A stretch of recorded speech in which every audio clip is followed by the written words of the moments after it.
வணக்கம். மார்கழி திருவிழாவினுடைய 19வது நாள்ல நம்ம இருக்கோம். 19வது பாசுரத்தினுடைய காட்சிகளை நம்ம பார்க்க போறோம். இந்த பாசுரம் எப்படி தொடங்குது அப்படின்னா, குத்து விளக்கெரிய அப்படின்னு தொடங்குது. இந்த குத்து விளக்குங்கிறது நம்முடைய இந்து கலாச்சாரத்துல, பாரம்பரியத்துல எவ்வளவு சிறப்பு மிக்கது அப்படின்னு ஒவ்வொரு வீட்லயுமே நம்ம ஒரு மங்களகரமான காரியங்கள் பண்ணும்போது, சுப நிகழ்ச்சிகள்ல குத்து விளக்கு ஏத்தி வச்சு தான் தொடங்குறோம். ஈவன் பெரிய பெரிய மேடை நிகழ்ச்சிகள்ல கூட ஒரு விஐபி வந்தாங்கன்னா அவங்கள குத்து விளக்கு ஏற்றி வச்சு தான் தொடங்க சொல்லி நம்ம பண்றோம். அதே மாதிரி இந்த பாட்டுல குத்து விளக்கு அப்படிங்கிறது சிறப்பிக்கப்படுது. கோட்டுக்கால் அப்படின்னு ஒரு வார்த்தை வருது. இந்த கோட்டுக்கால்னா யானை தந்தத்தினால் செய்த கட்டில்ல படுத்து தூங்குறாங்க. யார் யார் படுத்து தூங்குறாங்க அப்படின்னா, கிருஷ்ணரும் நப்பின்னையும். கிருஷ்ணருடைய மனைவி நப்பின்னை கிருஷ்ணரோடு அந்தரங்கமா இருக்கக்கூடிய ஒரு காட்சி தான் இந்த பாடல்ல வருது. இந்த பாடல்ல ஆண்டாள் தன்னை ஒரு ஆயர்குல சிறுமியாக, ரொம்ப குழந்தை மாதிரி, அவங்க ஒரு டீனேஜ் கேர்ளா போய் ஒரு கணவன் மனைவி அந்யோன்யமா இருக்கிற இடத்துல போய் அவங்க பேசல.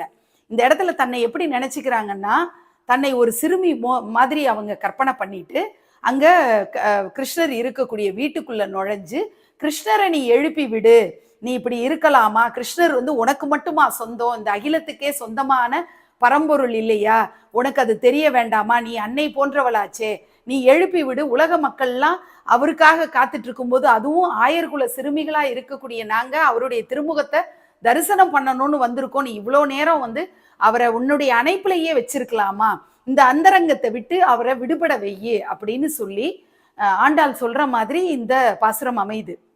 இதுல கிருஷ்ணரும் நப்பின்னையும் ரொம்ப இன்டிமெசியா இருக்கிற ஒரு காட்சி, இன்டிமேட் காட்சியா இருந்தாலும் கூட அதை நம்ம பக்தி பாவத்தோட நம்ம பார்க்கும்போது, ஒரு குழந்தை போய் ஒரு பெட்ரூம்ல இருக்கக்கூடியவங்கள தட்டி எழுப்புறாளா அப்படின்னு யோசிக்கும் போது, அவ குழந்தைங்கிறத நினைச்சா நமக்கு இது ஒரு வித்தியாசமான கண்ணோட்டத்துக்கு போக மாட்டோன்றத நான் முக்கியமா சொல்ல விரும்புறேன். இப்ப நப்பின்னை பிராட்டி அப்படின்னு சொல்லக்கூடிய கிருஷ்ணருடைய மனைவி, அவங்க எப்படிப்பட்டவங்க அப்படின்னா, தாயுள்ளம் கொண்டவங்க, ரொம்ப இரக்க குணம் இருக்கிற ஒரு பெண்மணி. அவங்க என்ன நினைக்கிறாங்க, தன்னுடைய கணவர் தன்னோட அவ்வளவு அந்தரங்கமா இருக்கக்கூடிய நேரத்துல அவங்களுக்கும் அவரை விட்டு பிரிய மனசு இல்லை. அதே நேரத்துல குழந்தைகளுடைய, அதாவது ஆயர்குல சிறுமியர் கேட்கிறாங்களே அப்படின்ற அந்த ஒரு விஷயம் அவங்க புரிந்து கொள்ளக்கூடிய தன்மை கொண்டவங்களா இருக்கிறாங்க அப்படின்றத ஆண்டாள் அங்க குறிப்புல சொல்றாங்க. இந்த காட்சியை தான் நம்ம இன்னைக்கு ஸ்பெஷலா பார்க்க போறோம். இன்னைக்கான காட்சிக்கு எப்படி எப்படி ப்ராப்பர்ட்டிஸை நாங்கள் அரேஞ்ச் பண்ணியிருக்கோம், அந்த ப்ராப்பர்ட்டிஸ்க்குள்ள இருக்கக்கூடிய ஒவ்வொரு லைன் பை லைன் என்ன மைன்யூட் டீட்டெயில்ஸ் அதில் கொடுத்துருக்கோன்றதெல்லாம் நம்ம இப்போ காட்சி வடிவத்தில் பார்க்கலாம் வாங்க. பாசுரம் குத்து விளக்கெரிய அப்படின்னு தொடங்குறதுனால அழகான ஒரு குத்து விளக்கு, அதனுடைய பீடம் பார்த்தீங்கன்னா மலர்களால் அரேஞ்ச் பண்ணியிருக்கேன். பூக்கள் ஃபுல்லாக வச்சு அந்த பீடத்துக்கு அவ்வளோ ஒரு மரியாதை தெரிவிக்கிற வகையில், மரியாதை கொடுக்குற வகையில் ஒரு அழகான மலர் பீடம் மாதிரி வச்சு, அந்த பீடத்தில் இங்கே பாருங்க, அந்த தாமரை பூ வருது, கொடி வருது, மேலே மகாலட்சுமி தாயார் தாமரை பூவில் உட்கார்ந்துருக்காங்க. இப்போ அழகாக நம்ம நெய் தீபம் ஏற்றி வச்சிருக்கோம். இந்த குத்து விளக்கு அப்படிங்கிற இந்த சொல் இதை பற்றி வரும்போது எனக்கு இந்த இடத்துல அழகாக மகாலட்சுமி குத்து விளக்கு வச்சா நல்லா இருக்கும் அப்படின்னு நினச்சேன். பக்கத்திலேயே பாருங்க 2 அழகான இந்த மாதிரியான குத்து விளக்குகள், ஆர்னமெண்டலா இன்னும் இவங்க இவ்வளோ ஈஸியா தூக்குறாங்க அப்படிங்கிற மாதிரி இருக்கும். இப்படி ஒரு குத்து விளக்கு 2 இப்படி ஜோடி விளக்குகளா வச்சிருக்கேன். பேப்பர்ல குவில்லிங் அப்படின்னு சொல்லுவாங்க இல்லையா, பேப்பரை ரோல் பண்ணி வச்சு செய்யப்பட்ட குத்து விளக்கு தான். இந்த குத்து விளக்குல நிறைய ஸ்டோன் ஒர்க் பண்ணியிருக்கோம். இந்த பீடத்திலேருந்து பாருங்க, இதோடைய தண்டு எல்லாமே நீங்க பாத்தீங்கன்னா அழகா நிறைய ஸ்டோன்ஸு முத்துக்கள் வச்சு அழகா பண்ணப்பட்ட ஒரு குத்து விளக்கு. மேலேயும் பார்த்தீங்கன்னா 11 விளக்குகளுக்கான அரேஞ்ச்மெண்ட். இதில் விளக்கெல்லாம் ஏற்றக்கூடாது, ஏன்னா இது பேப்பரில் செய்யப்பட்டது. இங்கே பார்த்தீங்கன்னா மயில் வச்சு அழகா ஜோடி மயில் மாதிரி 2 குத்து விளக்கு நான் பண்ண சொன்னேன். இது யார் பண்ணது அப்படின்னா, அம்பிகா அப்படின்னு சொல்லிட்டு என்னோட க்ளோஸ் ஃப்ரெண்டு. அவங்க இந்த குவில்லிங் ஒர்க்கில் ரொம்ப பெரிய கிரேட் பர்சனாலிட்டி. அவங்க இந்த ஒர்க்கை ரொம்ப டேலண்டாக பண்ணிட்டு இருக்காங்க, நிறைய விஷயங்கள் பண்ணுறாங்க. அவங்களுடைய ஃபோன் நம்பர் உங்களுக்கு வேணும்னா நீங்கள் மெசேஜ் பண்ணுங்கள், நான் கண்டிப்பாக கமெண்ட்டில் கேளுங்க, நான் அனுப்புகிறேன். இது பார்த்தீங்கன்னா இந்த ஜோடி விளக்குகள், இது மாதிரி இந்த பாசுரத்துக்கு இந்த ப்ராப்பர்ட்டி இருந்தால் அழகாக இருக்கும் அப்படின்னு சொல்லிட்டு அவங்கள்ட்ட நான் சொன்னேன். 2 வீக்ஸ் எடுத்து பொறுமையா எப்படி ஒரு சிற்பத்தை செதுக்குற மாதிரி அழகா செதுக்கியிருக்காங்க. எனக்கு வந்து குத்துவிளக்கு அப்படிங்கிறது ஒரு அழகான ஒரு விஷயம். இந்த விஷயத்துக்கு நம்ம நல்ல ஸ்டோன் ஒர்க்கோட நீங்க ஆர்னமெண்டலா பண்ணி கொடுங்க அப்படின்னு நான் கேட்டதுனால அவங்க அந்த மாதிரி பண்ணி கொடுத்தாங்க.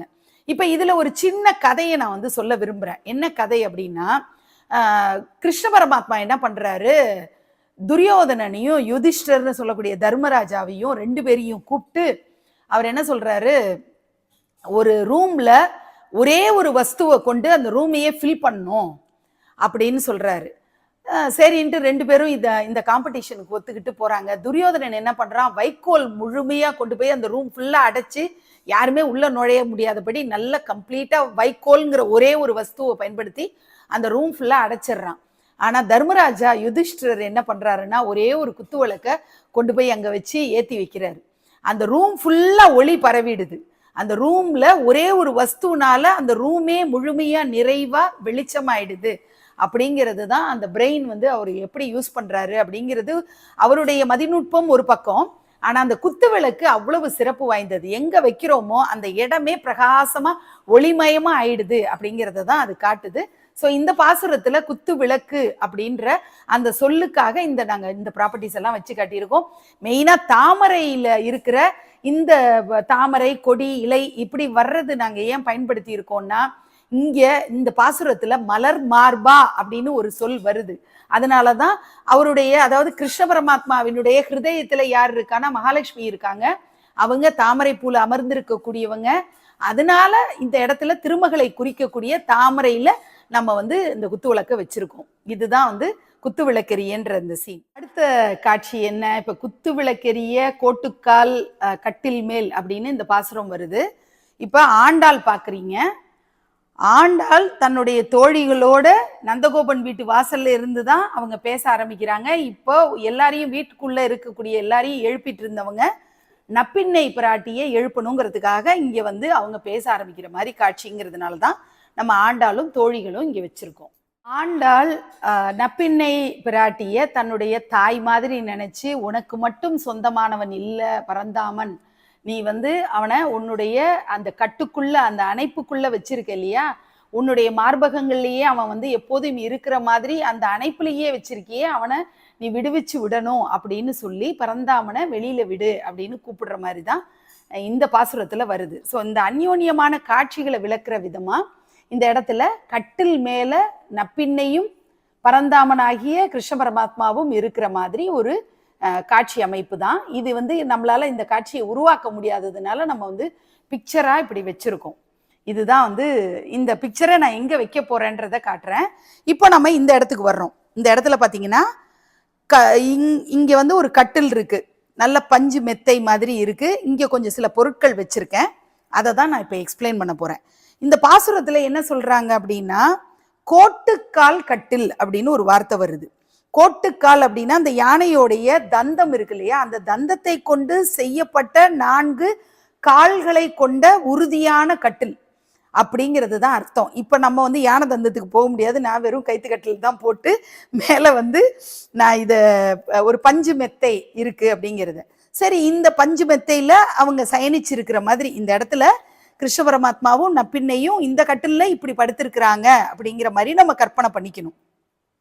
ஸோ வெளியில நின்றுட்டு இருக்கிற ஆண்டால நீங்க இந்த சீன்ல பாக்குறீங்க. அவங்க வெளியில நின்றுட்டு இதை பேசிட்டு இருக்காங்க தன்னுடைய தோழிகளோட. இதுதான் காட்சி. இப்ப இங்க 5 ப்ராப்பர்ட்டிஸ்ன்னு சொல்லிட்டு நான் இங்க வரிசையா வச்சிருக்கேன். பாருங்க என்னென்ன இருக்கு அப்படின்னா, மயில் தோகை, மயிர்பீலி அப்படின்னு நம்ம சொல்றோம் இல்லையா, கிருஷ்ணருக்கு ரொம்ப ரொம்ப பிடிச்சது. அவருடைய அந்த தலைப்பாகை டர்பன்ல அவர் வச்சிருக்கிற கிரீடத்திலேருந்து எல்லாத்துலேயுமே இந்த ப்ராப்பர்ட்டி இல்லாம இருக்காது. கிருஷ்ணருக்கான அடையாளமே இந்த மயிர்பீலி. ஸோ இந்த கட்டில் மேல மெத்தை செஞ்சிருக்காங்க இல்லையா, அந்த மெத்தை எதையெல்லாம் வச்சு செஞ்சிருக்காங்க, எதையெல்லாம் பரத்தி வச்சு, இப்ப மாதிரி ஸ்டிச்சிங்கு அது இதெல்லாம் அப்ப அந்த காலத்துல கிடையாதப்போ அது எப்படிப்பட்ட மெத்தையா இருந்ததுன்னா அந்த மயிர்பீலிகள் நிறைய போட்டிருப்பாங்க. அடுத்தது பஞ்சு, இலவம் பஞ்சு. இலவம் பஞ்சுல படுத்து தூங்கும்போது அந்த உஷ்ணத்தை அது ஏத்துக்கக்கூடிய வகையில இருக்கும். இலவம் பஞ்சுல தூங்கும்போது நம்ம உடம்பு ஹீட் ஆகாது, இது உடம்புக்கு ரொம்ப நல்லதுன்னு சொல்லுவாங்க இல்லையா. ஸோ இலவம் பஞ்சு. அடுத்தது இது பாத்தீங்கன்னா அன்னப்பறவையினுடைய இறகு. அந்த காலத்துல அன்னப்பறவைன்னு ஒண்ணு இருந்தது. அது வந்து பாலை வச்சா பாலுக்குள்ள தண்ணி கலந்துருந்ததுன்னா தண்ணியை தனியா பாலை தனியா பிரிச்சு எடுத்து பாலை மட்டும் அருந்தும். அன்னப்பறவை மாதிரி நம்ம இருக்கணும், நல்லதை மட்டும் எடுத்துக்கணும் அப்படின்லாம் சொல்லுவாங்க இல்லையா? அந்த மாதிரி அன்னப்பறவையினுடைய இறகு அது அவ்வளவு மென்மையானது. இப்ப அந்த அன்னப்பறவைங்கிறது நம்ம பார்க்கறது இல்லை.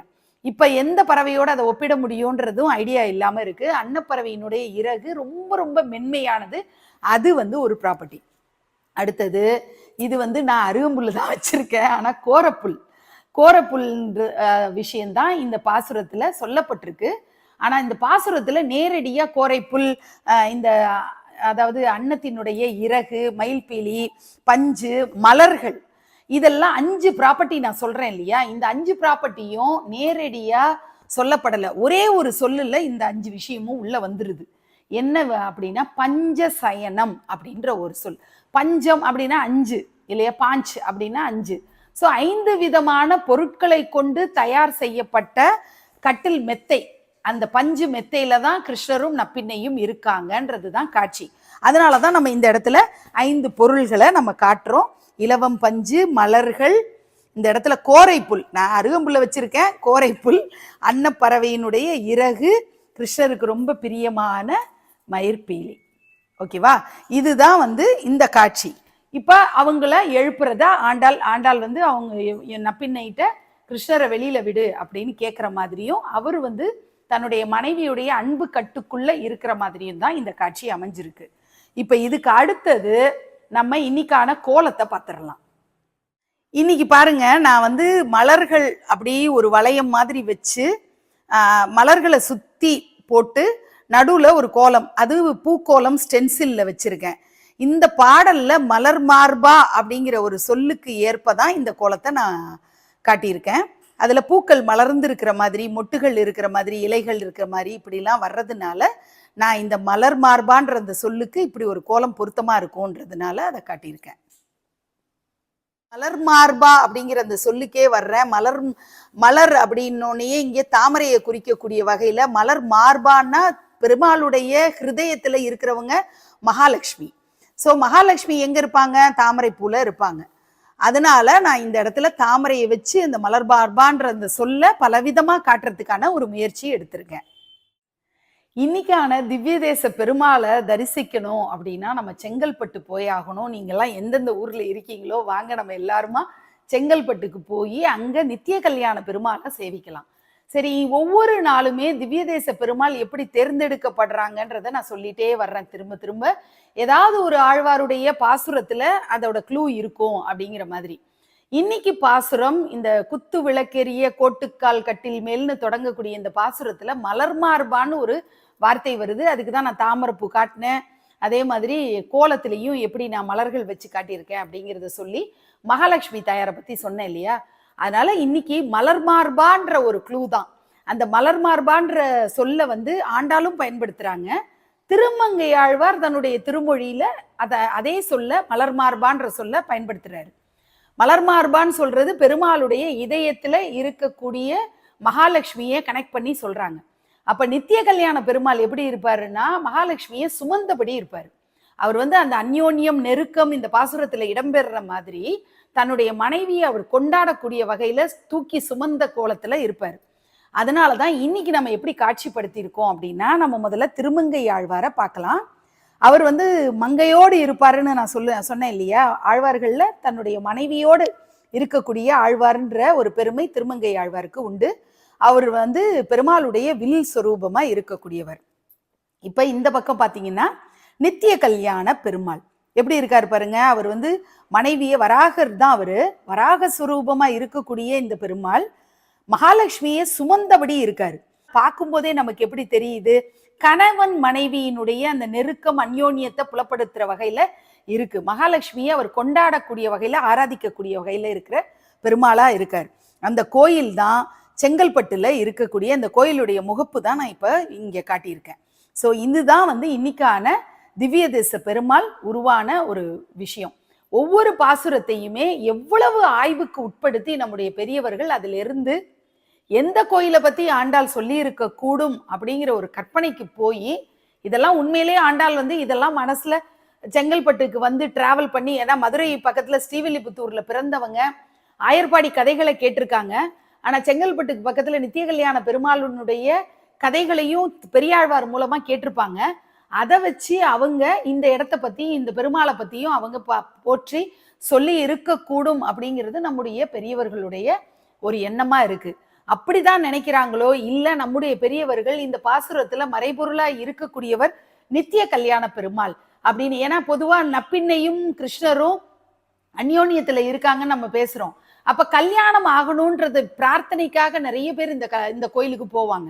நித்தியம் கல்யாணம் பண்ணிக்கிட்டே இருக்கக்கூடிய ஒரு பெருமாளா இருக்காரு. நித்தம் கல்யாணம் நடக்குது. அதனால இது வரைக்கும் கல்யாணம் ஆகாத 90s கிட்ஸ் அவங்க இவங்க எல்லாரும் இந்த கோயிலுக்கு படையெடுத்து போய் அங்கதான் வந்து இந்த பெருமாளை சேவிச்சு தன்னுடைய கல்யாண பிரார்த்தனைய வைக்கிறாங்க. அதனால நப்பின்னையோடு இருக்கக்கூடிய கிருஷ்ண பரமாத்மா அந்த கடாட்சத்தை கொடுப்பாரு அப்படிங்கிறதுக்காக இந்த நித்திய கல்யாண பெருமாளை பத்தியான ஒரு டீட்டெயில் வந்து நம்ம பெரியவர்கள் நமக்கு சொல்லி இருக்கக்கூடும் அப்படிங்கிறது தான் இந்த பாசுரத்திலிருந்து நமக்கு கிடைக்கக்கூடிய விஷயங்கள்.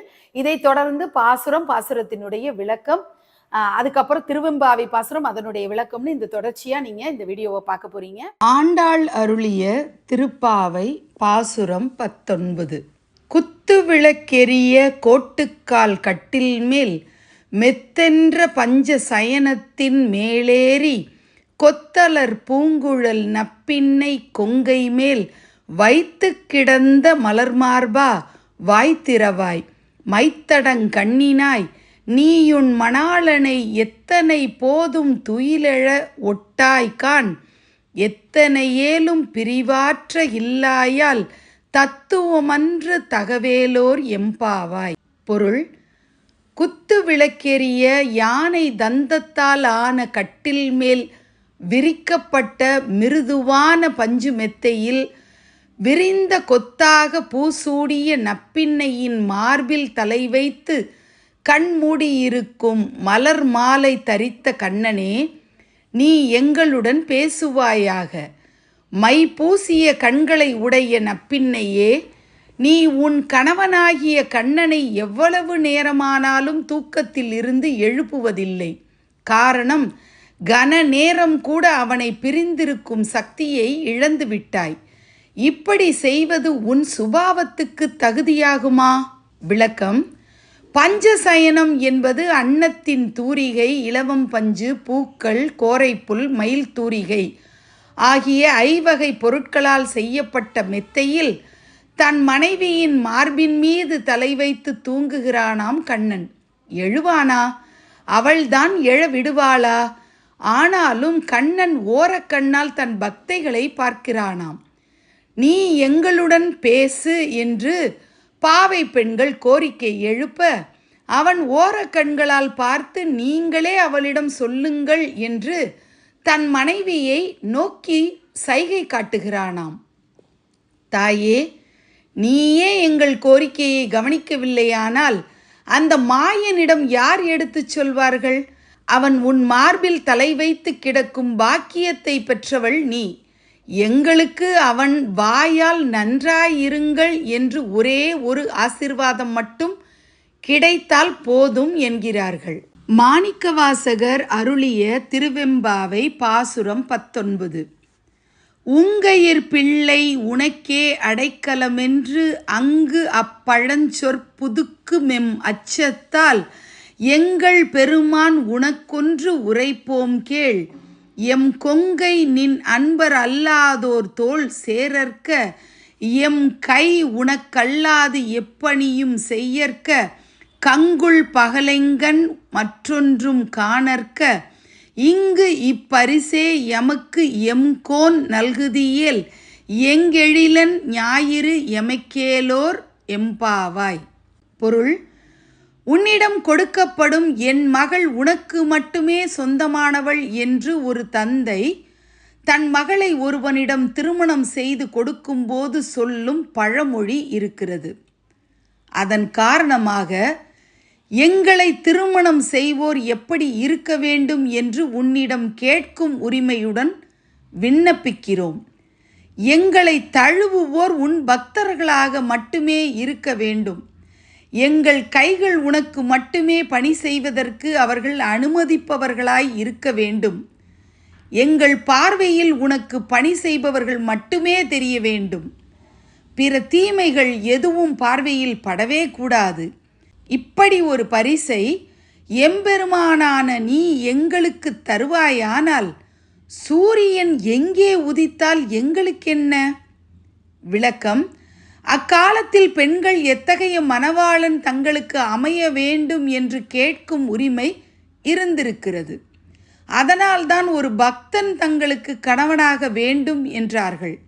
அது மட்டுமல்ல, நல்ல கணவன் அமைந்து விட்டால் கிரகங்களின் மாற்றம் கூட ஏதும் செய்யாது என்று உறுதியாக சொல்கிறார்கள். இறைவனை உறுதியாக நம்புவோருக்கு கிரகங்களின் தாக்கம் இல்லை என்பது இப்பாடல் உணர்த்தும் கருத்து. நாளைக்கு நான் 20வது பாசுரத்தில் உங்களை நான் சந்திக்கிறேன். நன்றி.